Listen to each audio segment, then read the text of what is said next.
What's up, peoples? You are now watching A Vision Entertainment TV. We are here now in Staten Island, New York City. We got the Craft House. Getting ready to meet up with Shyheim, aka the Rugged Child, right now. See what he's doing. Yo, check it on now. Yeah. It's the Rugged Child in the hit house, you know what I'm saying? With a fat Mac 10, let's cock back, you know what I'm saying? This goes out to my cousin Killer Kane up in Rikers, you know what I'm saying? This one's for you, baby. Check it out now. Yeah, what? Set it off, kid. What's up? I'm a live shorty that keeps it real. I don't pretend, fuck a dog. A man's best friend's a Mac 10 with a clip, a belt full of bullets like Rambo. Be shooting shit up to be the neighborhood hero. Sport the fat gear, black hood, black gas, I'm stressed. To drive up the Ave in the white Lex. I'm on a mission, ready for all the action. A stick-up kid that wants to be paid like the Jacksons. In other words, cream breaking out of my socks with stacks of cash in a Nike shoebox. I'm on the road to the riches, to bad bonds and stocks. Nobody on the block clocks, though I got clock. Shit, I got bitches from sweet ones to gangsters. When I kick rhymes, my flow comes down like an anchor. Stay tuned. Peace. Welcome to A Vision ENT, y'all. We back in effect. Out here in Staten Island, y'all. We got the Craft House. They got a nice little scenery here. We chilling right now with Shyheim. Nowadays you got to walk the street and watch your back, cause brothers with the gats don't be knowing how to act. They always pull a Glock when somebody rocks that knot, and if they get shot they often snitch to the cops. Now tell me this ain't living foul. She done set up baby child and she's back to selling crack vows. What's going on, Shy? What's up, peace, brother? How you doing? Oh man, I'm good. It's a pleasure, man. You know, man, we met up.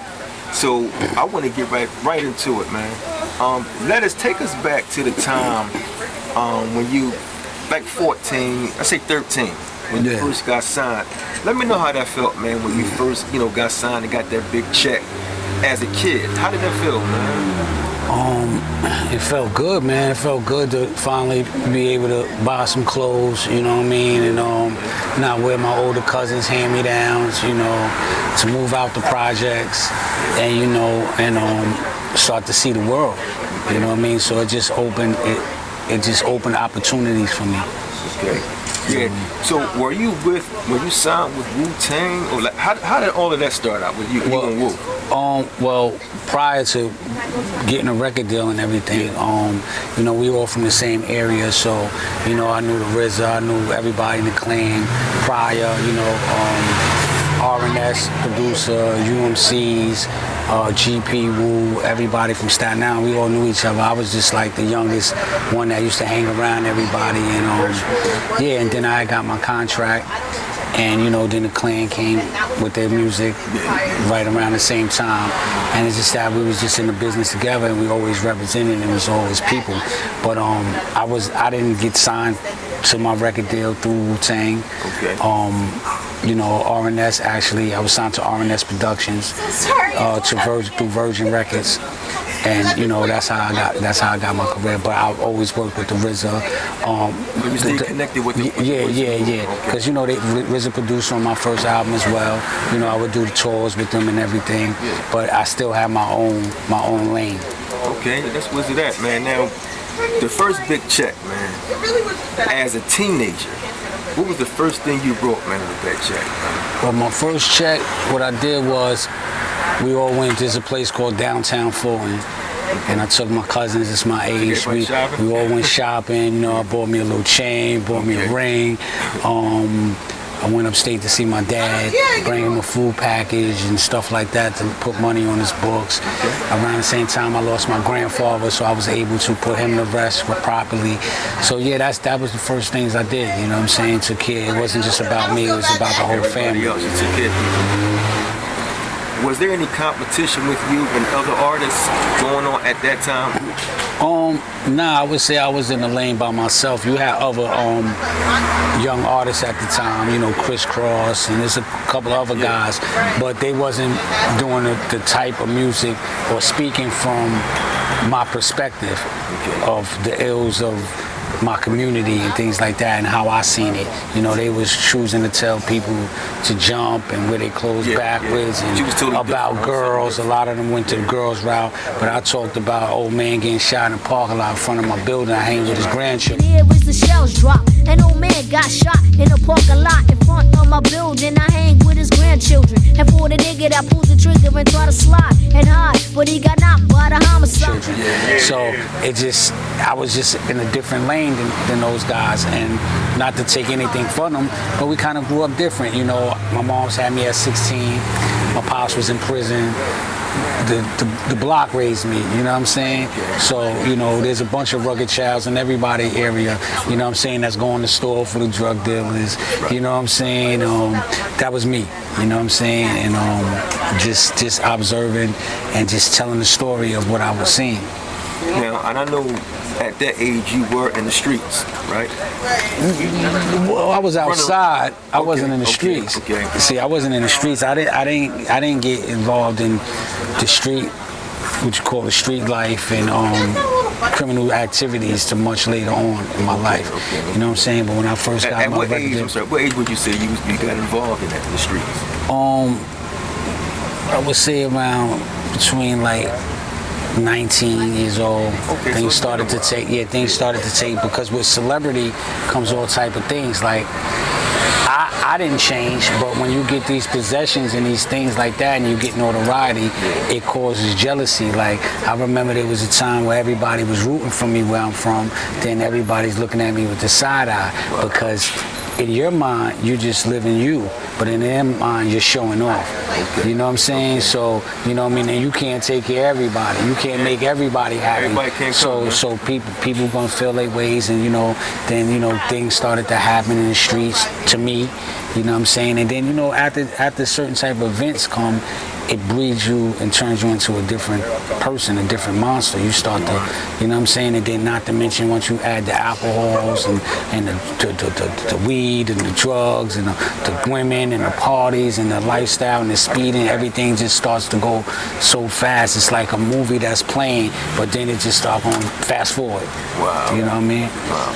And at what age, and we understand that you were incarcerated, A couple times. For a couple times, but the last one you did, the last stretch. Yeah. What have you learned, or what were you taught in there while serving that time? Like, what have you learned now? What made you become who you are today? I didn't really have no choice. It's like when you go through something and you see what your opportunities that you have and who you are, and then you sitting next to a dude that will never have those opportunities again. And I learned that a 5-second decision could cost you the rest of your life. You know, I learned to think of the consequences of my actions before I move. You know what I'm saying? And that type of thinking is what makes you survive in maximum penitentiaries, because you have to always be aware. You know what I'm saying? So it's like, you got to feel the energy and feel the vibe to be like, I see it. Damn, it just feels like something going down. You know what I'm saying? So for me, it's like down to everywhere I go today, I go, what's the chances? Like, I can go to the corner store on the block, but what's the odds of me going there and some bullshit happens? Yeah. You know what I'm saying? So it's not in my best interest to do that. So you know what? I'll go to the supermarket, get everything I need to go, so I don't put myself in that predicament to have to defend myself or to have to do anything to anybody, or just a sad case of mistaken identity. So it had caused you to be more wiser and smarter. Yeah. Do better and make better choices with something. Yeah, because it's like when you're in that cell, it's like, and you thinking, and you go through all your memories, because you got a lot of time to think. It's like watching your life movie, and you get to see all the little mistakes you made, and it's like, damn, so then you also learn a respect for other people's decisions. You start to have empathy. You know what I'm saying? So I understand other people's positions. You know what I'm saying? That's why today I don't judge nobody. You know what I'm saying? Because until I'm faced with those problems, I can just have an opinion on something. And what does my opinion matter? If I'm not part of the solution, then me talking about it or forming an opinion, that means I'm part of the problem. So I just choose to not, deal in that type of behavior. Well said, man. Are you working on anything new at this time? Any new music?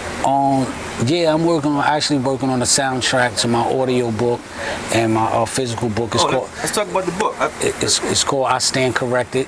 So the book is called I Stand Corrected. So is it almost Corrected done? with a K. Okay. Yeah. Is it almost done? Or? Well, the book is finished. It's going into production, but I'm doing the audio version of it now. Okay. I'm just in the studio, pretty much reading it on a mic for the audio version, so it could be streamed and things like that. Okay, so it's going to be on all platforms. All platforms, yeah. I'm probably going to release the prologue within a couple of weeks, just to start the process. Okay, so you still at it, man. That's when you're keeping busy, man. Yeah. So what's next for you in the future? Like after the book, like you have more shows? Oh, I don't know, man. One thing prison taught me, man, is day at a time, bro. You know what I'm saying? That's too far down the line for me, man. I just enjoy the day. And that way I don't miss all the beautiful things that happen. Because when you're moving and everything's moving so fast, you miss the opportunity. That's like walking fast down this block. You're so in a rush to get to the corner. You don't see the dining, you don't see these tables, you don't see the beautiful women, you don't see the plants, the decorations and all that shit. You miss out on a lot. You know what I'm saying? Yeah. So I just feel like, just to take my time. You know what I mean? Are you busy a lot, man? Well, one thing I promised myself that I would not sacrifice is the things that kept me sane while I was away. Like reading, I enjoy reading.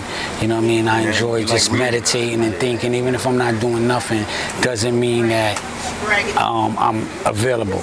You know what I'm saying? So I make sure that I keep those times out for me. You know what I'm saying? Time, throughout the day for my comrades that's still in there to give them hope and give them, so music is something I love to do. So that's my hobby. So I make time for that as well. And I make time just to strategize when I'm thinking of what's going to be my next move. Because every move ain't the best move. You can't dance to every song, you know what I'm saying? And I'm very particular about what I do and who I do it with now. Because before, it was like, I was just down to do anything. I was down to go to anybody's party. I was down to support anybody. But now I had to be more aware and be more choosing of what platforms and who I'm gonna speak to, who I'm not gonna speak to, and where I'm gonna go and where I'm not gonna go, no matter money, because it's not about money. Because I survived and I was alright with soups and tuna fish. You know what I mean? So the lobster and all that shit is just a plus now, but then, you know what I'm saying? It's amazing how you learn. It's very humbling. Yeah, and it humbles you, man. If you don't mind me asking, how long did you do in prison, man? This last one is 6.5 years, off of a 7 to 14 prison term. Wow. So that must have been like rough in the beginning, man. Yeah, man. It felt like, you ever watch Malcolm X? Yeah. When him and Shorty was getting that time, and he said he heard all those numbers, and he thought, yeah, that was me. I thought I was gonna pass out, but it was. I mean, I wouldn't switch it. I'm very grateful for the experience. I wouldn't change it. Well, yeah, it humbled you, man. It did. Let's talk about Raekwon. How is you and his relationship right now? Oh, we all right. We actually speak. Oh, that's good. Yeah, we actually speak. For those that don't know, can you just take us back brief to what happened? It's like, it's one of them things is that the little brother's growing up into a man. Cool. The older brothers still want to treat him as a shorty. Okay. You know what I'm saying? So then you scream to be heard. Yeah. You know what I'm saying? I'm not saying that I've done it the right way, because looking back at it, I was wrong. That was something I could have talked to them about. You know what I'm saying? But when you searching for who you are, and and you want to be heard, and you want people to respect you, sometimes the only way to respect a person gonna respect you is through force. And I mean, at the end of the day, he respects me. Good. You know what I'm saying? And long as that came out, we great, we good, man. And y'all shook on that, so it's cool. Yeah. Now you did Original Gangsters. Yeah. In Too Deep. In Too Deep. A few other movies also. Preacher's Wife. Preacher's Wife. Okay. I played on He did some The Parenthood, Robin Townsend. Yeah. Now, what's next for you on the film and on TV? Well, for me, I want to either do a series about my life story in a book or actually a movie about that. I want challenging roles. So if there's challenging roles, there's people who offer me roles, you know what I mean? But it's the same typecast. It's the same dude from the hood. It's the drug dealer. I want something that's gonna stretch me. I want to bring shock value to the stage. You know what I'm saying? And to the screen. So you know, when the right one comes, I'll do it. Okay, well, that's where's it at, man? Now, this is the question. This is the last question that I want all the youngsters to listen to. As a youth, say a teenager when you got signed. Yeah. For the youngsters out here right now that's getting signed with these big checks, with these labels, what message will you give them how to handle their money much better and to manage it better as the age they are now? Because a lot of them get this money and do whatever they want with it, like blow it. What would you tell them, man, how to keep their money tight and to be a businessman and all that stuff? What would you tell them? I mean, I would tell them to get a book called The Richest Man in Babylon. And The Richest Man in Babylon teaches you that for every dollar you make, that dollar needs to make $1. You know what I'm saying? So you're building an army with your money, and then you look at your money as an army. You know what I'm saying? So each dollar, each 100 should make you 100 before anything's ever actually yours. Okay. You know what I'm saying? So I think just a constant invest in things of value. Mm-hmm. You know what I mean? And everything that's out here is gonna be here when you leave. Investment is very important when you get those big checks. Don't blow it on all types of dumb stuff. Take it by Shaheem. Yeah, you're gonna do it when he got the checks. Yeah, you're right. Yeah, invest your money, man. Invest, man. We're here live, A-Vision Entertainment TV. We got Shaheem the Rugged Child, grown man and all that, doing this thing, man. So we're here right now, getting ready to get our grub on. We thank y'all for watching. Peace out. You want to tell them something before we roll out? Yeah, follow me on Instagram, Shaheem_Rugged. Just stay tuned, man. Thank you for the love and support, man. Peace. Peace.